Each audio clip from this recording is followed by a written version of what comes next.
Queridos, a graça e a paz do nosso Senhor e Salvador Jesus Cristo esteja sobre a sua vida.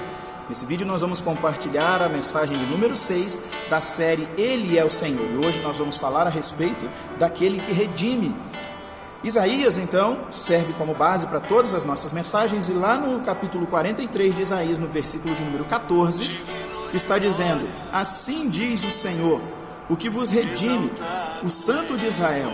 Por amor de vós enviarei inimigos contra a Babilônia, e todos os de lá farei embarcar como fugitivos, isto é, os caldeus, nos navios com os quais se vangloriavam. Novamente, o início do versículo diz: assim diz o Senhor, o que vos redime, o Santo de Israel. Quando o texto bíblico está falando aqui a respeito do Santo de Israel, está lembrando que Deus é santo e que o povo precisa sempre lembrar de Deus como sendo Ele um Deus santo, digno de todo louvor, toda glória, louvor e adoração. Mas aqui, querido, também está dizendo que Ele é aquele que redime. A palavra redimir significa reparar um erro, né? Automaticamente, quando nós falamos do Senhor como sendo aquele que redime, o Senhor é aquele então que repara os erros do seu povo, desde que o seu povo se volte para este Deus, ok? Esse ponto é importante considerar. Mas quando nós falamos espiritualmente a respeito do Senhor como aquele que redime, na verdade nós estamos falando como aquele que salva, porque a palavra redimir também traz o sentido de salvar. Quando nós lemos, por exemplo, lá no capítulo 41 de Isaías, no versículo 14, está dizendo: não temas, ó vermezinho de Jacó, povozinho de Israel, eu te ajudo, diz o Senhor, e o teu Redentor é o Santo de Israel, ou seja, aquele que te resgata, aquele que te salva, aquele que te redime. Quando olhamos também o capítulo 44 de Isaías, lá no versículo de número 6, está dizendo assim: assim diz o Senhor, Rei de Israel, seu Redentor, o Senhor dos Exércitos, eu sou o primeiro, eu sou o último, e além de mim não há Deus. Deus está mostrando aqui que o papel, a função de redimir alguém, de resgatar, de salvar alguém, compete somente a Ele. E assim Ele fez naquele contexto em que o povo ainda estava no exílio da Babilônia, em que Ele disse que iria livrar, libertar, salvar o seu povo daquela situação calamitosa em que ele estava vivendo. Mas vale a pena então aqui, querido, perguntar: por que Deus faz essas coisas? Por que Deus iria salvar o seu povo, redimir o seu povo? Por que Ele nos redime hoje? A resposta é: porque Ele nos ama. Não há outra explicação para isso.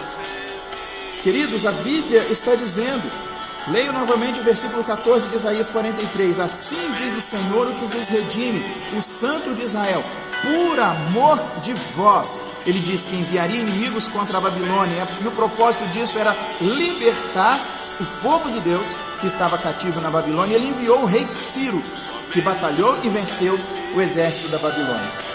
Por amor de vós, disse o Senhor. Queridos, isso é fantástico. O amor é a mensagem central da Bíblia, o amor de Deus.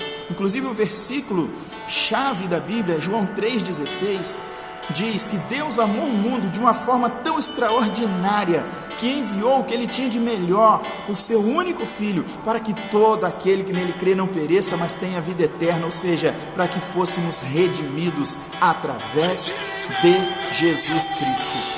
Queridos, esta mensagem é para mim, é para você nesse tempo, que você possa ser redimido pelo Senhor, que o Senhor toque a sua vida. A Bíblia diz, primeira carta do apóstolo Pedro, capítulo 4, versículo 8, que o amor encobre uma multidão de pecados. E olha que palavra tremenda, gente.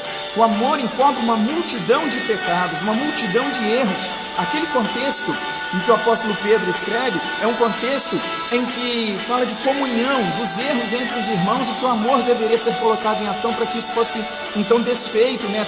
Toda dificuldade de relacionamento. Só que quando nós lemos a palavra de Deus, também nós vemos que o amor de Deus é tão fantástico, tão extraordinário, tão verdadeiro, que o amor dele também encobre uma multidão de pecados nossos. Por exemplo, Isaías capítulo 43, no versículo 25, está dizendo o seguinte: eu mesmo sou o que apago as tuas transgressões por amor de mim, e dos teus pecados não me lembro. Quando Deus nos perdoa, quando o amor dele nos alcança, ele envolve a nossa vida com o seu amor, com o seu perdão, com a restauração, com a cura. Queridos, Deus não fica jogando na nossa cara o que nós fizemos, pelo contrário, o amor dele encobre uma multidão de erros que cometemos, uma multidão de pecados que nós cometemos. Aleluia! Louvado seja o nome do nosso Deus por isso.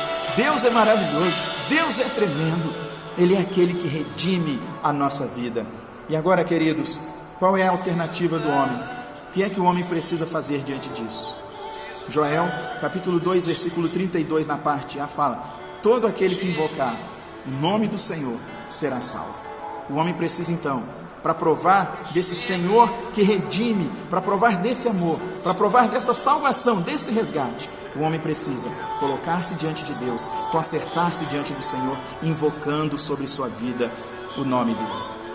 Eu oriento você a fazer isso. Clame pelo Senhor, chame a presença de Deus, abra o seu coração, rasgue a sua vida diante do Senhor, rasgue o seu coração diante de Deus e creia que o amor dele alcança você, que o amor dele toca você. Creia na restauração dele para a sua vida, na salvação do seu espírito, na salvação da sua alma, na cura dele para o seu corpo, em livramentos para a sua vida. O Senhor é aquele que redime por amor do nome dele e por amor a você.